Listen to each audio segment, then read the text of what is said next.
Dobrodošli. Kanal Odisejev povratak u Troju. U prošle 3 emisije emitovali smo sadržaj koji smo snimili pre 3 godine.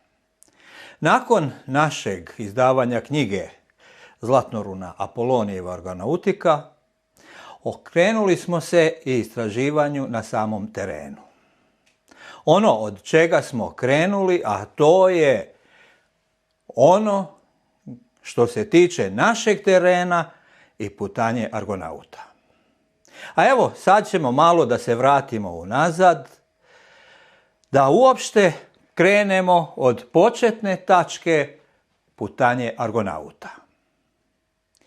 Kao što je poznato, nama najpoznatiji izvor o putanji argonauta je spis našeg poznatog Apolonija Rođanina ili Apolonije sa Rodosa.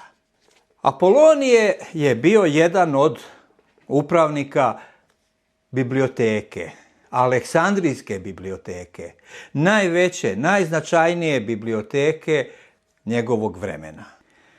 Po svemu sudeći, u to vreme u njihovoj biblioteci su postojale stare knjige, stari spisi od drugih autora. I kao što smo već saznali u kasnijim informacijama, Apolonije samo je prepevao lične doživljaje jednog od argonauta. I kažu, to je najslavniji i prvi pesnik antičkih vremena, Orfej. Očigledno, Orfejeva argonautika je bila osnova za Apolonijev kasniji prepjev. Apolonije ima jedan zanimljiv pridjev rođanin, a kažu dobio ga je zato što je nakon prve verzije putanje argonauta doživio takvu kritiku da je napustio i Aleksandriju i razočaran otišao na Rodos. Otišao na licu mjesta da prouči ključne tačke argonautike i da ju doradi, obradi, preradi, da bude prihvatljiva kritičarima njegovog vremena.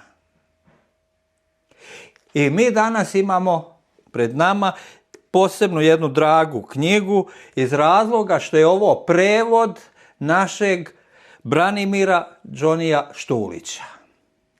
Neke legende, muzičke, ali jednako tako vrednog prevodioca, pisca antičkih dela Ilijade, Odiseje, argonautike.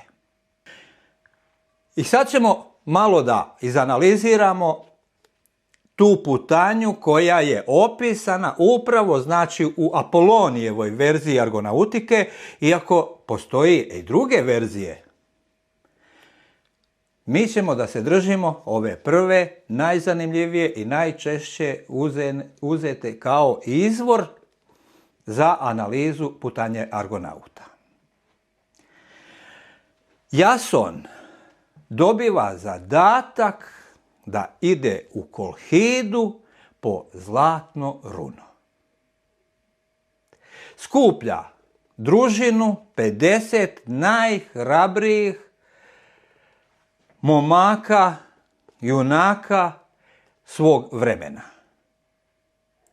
Grade brod Argo, koji je, kaže, za to vreme bio jedan od najboljih, najizdržljivijih brodova koji je mogao da odoli iskušenjima jednog takvog zadatka. Jolk, početna tačka. Kao što vidimo, znači, to je na istočnoj obali današnje Grčke i odatle kreće njihova plovidba. U svim dosadašnjim analizama i svih drugih izvora koji opisuju putanju argonauta, upravo je, znači, kretanje iz Jolka prolaska kraj ova 3 rta i ostrva Lemnos, Elektrinog ostrva ili Samotrake, prolaz kroz Dardanele. Ti podaci dovoljno nam ukazuju pravac putanje Argonauta. I ono što je zanimljivo, što u drugim opisima putanje Argonauta opisuje se i njihova posjeta Troji i ona poznata priča, Herkulovo spašavanje trojanske princeze u sklopu dešavanja same Argonautike, kod Apolonija nisu ni spomenuti. Spomenuti su Dardaneli, spomenut je taj prostor, ali ne i sama Troja i nikakvih drugih dešavanja. Prolaze Mramorno more, ulaze i stižu do Mizije. Ono što je prepoznatljivo i danas u geografskim, toponimskim smislu je upravo ta dionica puta, znači od Jolka pa do Mizije. Tu po opisu pronalazimo ostrvo, pronalazimo prostore koji se tako imenuju kako onda, tako i danas. Sama dešavanja vezana za ta ostrva nisu nužno i ona koja ćemo mi kasnije da vidimo, a posebno je tu zanimljivo, znači to ostrvo Samotraka, Elektrino ostrvo, posebno sa aspekta samotračkih misterija i onog podatka da Poseidon sa Samotrake, sa Elektrinog ostrva, gleda i Troju, Ahajski logor i Idu. Iz tog razloga vidjet ćemo u Argonautici da to nije jedino Elektrino ostrvo, da postoje 2. Ali ono što je bitno, to nam je pravac putanje, to je dio putanje sa kojim smo i mi saglasni. Ali ono što je Apolonije morao da uradi po svemu sudeći je upravo pomen Troje i dešavanja u vezi Troje koja on nije htio da smjesti na prostor Male Azije, radije ih je izbacio uopšte iz samog opisa putanje Argonauta i dešavanja u vezi nje. Ali ono što je još ljepše što je uradio, što je Argonaute tom putanjom doveo do Mizije, znači u Maloj Aziji, koja na kartama različito prikazana. Nekad je prikazana u ovom južnom delu, pa u susjedstvu navodne Frigije, navodne Mizija, pa kaže tu su Dardanija, Dardaneli, pa je nekad na ovome jonskom delu, nekad je gore na Mramornom delu.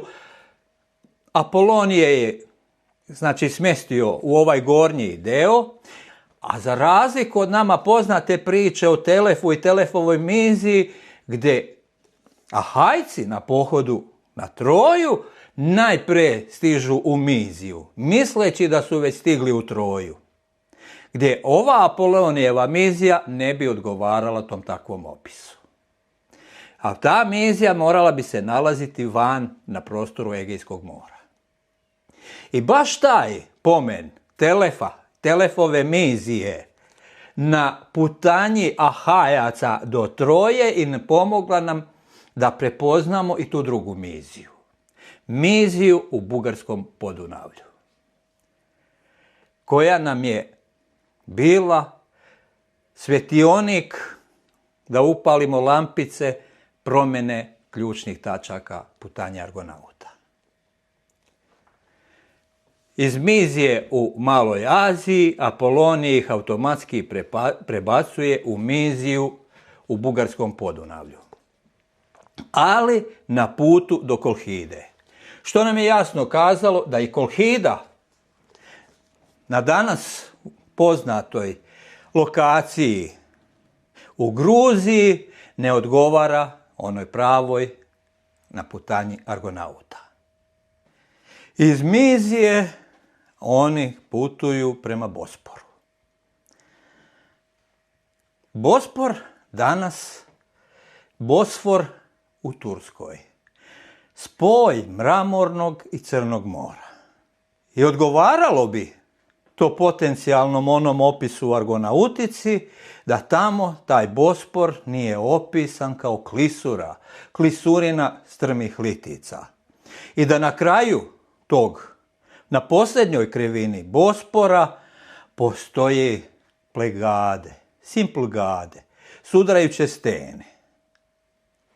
A evo vidimo danas kako izgleda upravo ta lokacija gdje je i sagrađen most preko Bosfora, blaga brda, velika širina, nema ništa od onoga što je u Argonautici opisano.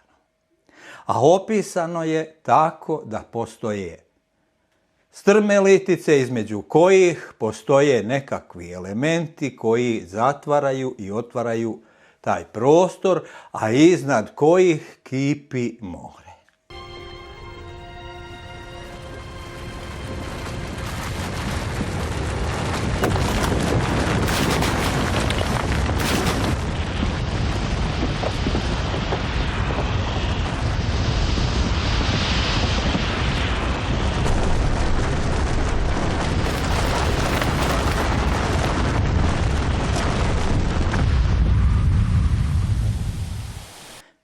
Ali zato postoje i drugi Bospor. Mnogi nazivi kroz historiju su se mijenjali. Kimerski Bospor, Trački Bospor. I svi su ga locirali na jednom sasvim drugom mjestu, na Kerču, na ulazu u Azovsko more. Ali ovaj opis kanjona strmih litica ne postoji nigdje osim u Đerdapskoj klisuri. I upravo nas je taj podatak i doveo do posljednje krivine Đerdapske klisure i onoga što smo opisali u protekle 2 emisije. Gvozdene kapije.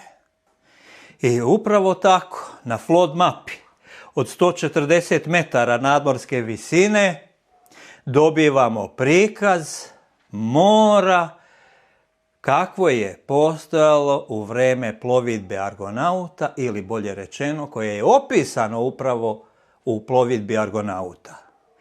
Prepoznajemo znači posljednju krivinu na kraju kod Golupca, gdje je jasno prepoznato i samim toponimom. Golubac, očuvano sjećanje na onog goluba koji je pomogao Argonautima da savladaju nesavladivu prepreku na svom putu. Ali ono što je još sad bitnije, nastavak opisa putanje Argonauta.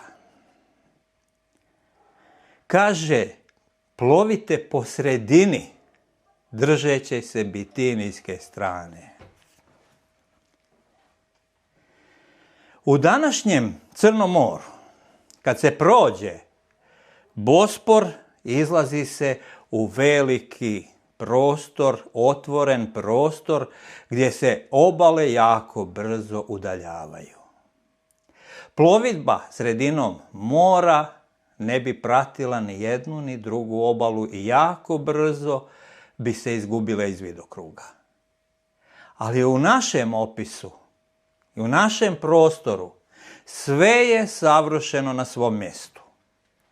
Upravo, kaže, držeći desno Bitinijsku obalu, mi vidimo upravo i danas da je to korito ili najdublji dio tog prostora, tadašnjeg mora, gdje je postojala mogućnost da na ovoj južnoj strani, njima levoj strani, negdje postoji i plići dio mora koji bi im pravio problem pri plovidbi. I sad onaj najbitniji element. Nakon prolaska brane kod Golupca, oni naporno, i to tako naglašen napornog, snažnog, konstantnog veslanja dok ne stignu do Tinijskog ostrva. I upravo od Golupca cijeli jedan prostor stižemo do ostrva. Tinijsko ostrvo. Danas je to prostor, znači od Rama prema Srebrnom jezeru. I na našoj flood mapi je jasno da je reč o ostrvu. Sa vodom na 140 metara mi vidimo da voda prolazi i današnjim tokom Dunava, ali jednako tako i sa južne strane. Da je taj prostor prepoznat kao ostrvo, uočio je i naš arheolog Dragan Jacanović. Zbog toga ga imamo i sa jedne i sa druge strane na profilu. Ako može da vratimo ponovo prethodni snimak, ono što su geolozi utvrdili i hidrogeografi, to je da je u davnoj geološkoj prošlosti, znači pre tih velikih tektonskih poremećaja koji su izazvali stvaranje Đerdapa, Dunav praktično tekao sa ove strane i da se na ovom delu ovde, danas zatrpano peskom, nalazi fosilno korito Dunava, a da je sadašnje korito Dunava nastalo geološkim rasedom. Takođe je važno napomenuti da od Rama do Golupca i dan danas se nalazi najveća peščara južno od Save i Dunava, to je Ramsko-Golubačka peščara, koja je danas ukročena pa se ne primećuje toliko, ali ako vas put nanese, vi od Gradišta do Golupca imate terene koji su jako slični i geološki su praktično isti kao tereni u samoj Golubačkoj peščari. Molim dalje. Deliblatskoj, da, oprosti. I kao što vidimo, i geološki i flood mapom pokazano, ostrvo, Tinijsko ostrvo, apsolutno odgovara poziciji koja formira, znači, tu predkomoru ispred same brane.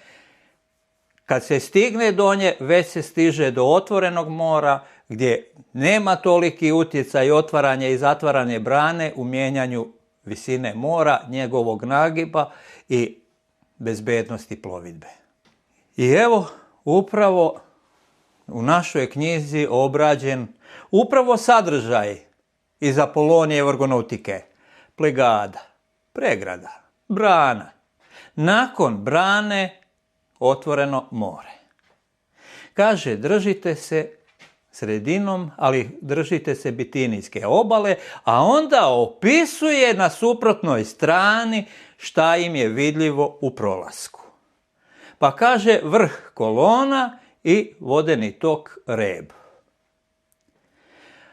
Taj prostor Apolonije imenuje već Pontom. Pont je jedan od naziva celokupnog tog mora. Pont, okean, potamos je ono kako je najčešće imenovano to naše Panonsko more. Mi ga imenujemo predkomorom iz razloga što Tinijsko ostrvo se nalazi upravo u tom suženju koje formira predkomoru, koja je obezbeđivala minimalan uticaj otvaranja, spuštanja nivoa i ponovog podizanja na ostatak obale. Zatim, kaže, vidite crni rt, a onda rijeka Filida. Pa vide ravnicu Kalpe. Sa druge strane, na rumunskoj obali, kao što vidimo, za razliku od naše razuđene obale, njihovu samo brda i planine. Danas na tom prostoru, znači, postoje ona ostrvo koji je ostatak samo tek davnog proširenog mora, koji je očigledno više lesne naslage nego što su sama ostrva koja poput, znači, Tinijskog ostrva, kako Jacanović kaže, geološko najstarije formacije na cjelokupnom tom našem balkanskom prostoru. Jasno prepoznatim, znači, vodenim talogom nekog toka vode južno, znači, od samog tog prostora između Rama i ovoga prema Srebrnom jezeru. Prepoznavanje ovakvog reljefa prema Apolonijevoj argonautici nam pokazuje i kako je izgledalo i kako je bilo imenovano ponešto na tom prostoru. I tako argonauti od Jolka preko Mizije, preko Bospora, kroz Plegadu stigoše i do Tinijskog otoka, ostrva, Apolonovog ostrva. Ono što je jako zanimljivo, što upravo tu kaže, oni vide Apolona kako ide kod svojih hiperborejaca. Ono što je zanimljivo, što postoje upravo u tom kraju, u zoni, znači, Deliblatske peščare, Dupljaja, lokalitet gdje su pronađena, kažu, Apolonova kolica koje vuku labudovi, koja očigledno asociraju baš na tu priču Apolona i njegovog boravka u tim krajevima. Topografija, geologija, istorija, arheologija. Udruženim argumentima stoje iza ovako prepoznatog geografskog, geološkog, istoriografskog prostora. Izuzetno vrednog nakon prepoznavanja Đerdapske klisure kao Bospora, prostora Golupca kao mjesta Simplgade, ali jednako tako i te prve deonice putanje argonauta nakon prolaska Plegade do Tinijskog ostrva. Upravo do Tinijskog ostrva su potvrda onoga do čega smo došli izučavajući i prateći putanju argonauta. U sljedećoj emisiji pratimo njihov put do još zanimljivije tačke. Vidimo se uskoro. Neverovatne avanture argonauta, krađa magičnog talismana vlasti iz Zlatnog runa i putovanje preko nepoznatih mora vekovima su inspirisale svet. Ali gdje se stvarno odigralo ovo putovanje? Knjiga Zlatnoruna Apolonijeva argonautika nudi revolucionarnu analizu puta argonauta zasnovanu na jednoj očiglednoj istini. Ništa se u zvaničnoj geografiji ne uklapa. Otkrivamo duboke veze između starih mitova, naših narodnih predanja, pisanih izvora i arheoloških tragova. Veze koje su dugo ignorisane. Argonautika će za neke biti jeretička, a za druge otkrovenje. Ako imate hrabrosti da je preispitate istoriju i suočite se sa dogmama, javite se. Knjiga postoji u štampanoj verziji, u boji i tvrdom povezu, a može se naručiti i digitalno. Sve informacije putem maila belgrade.troj@gmail.com.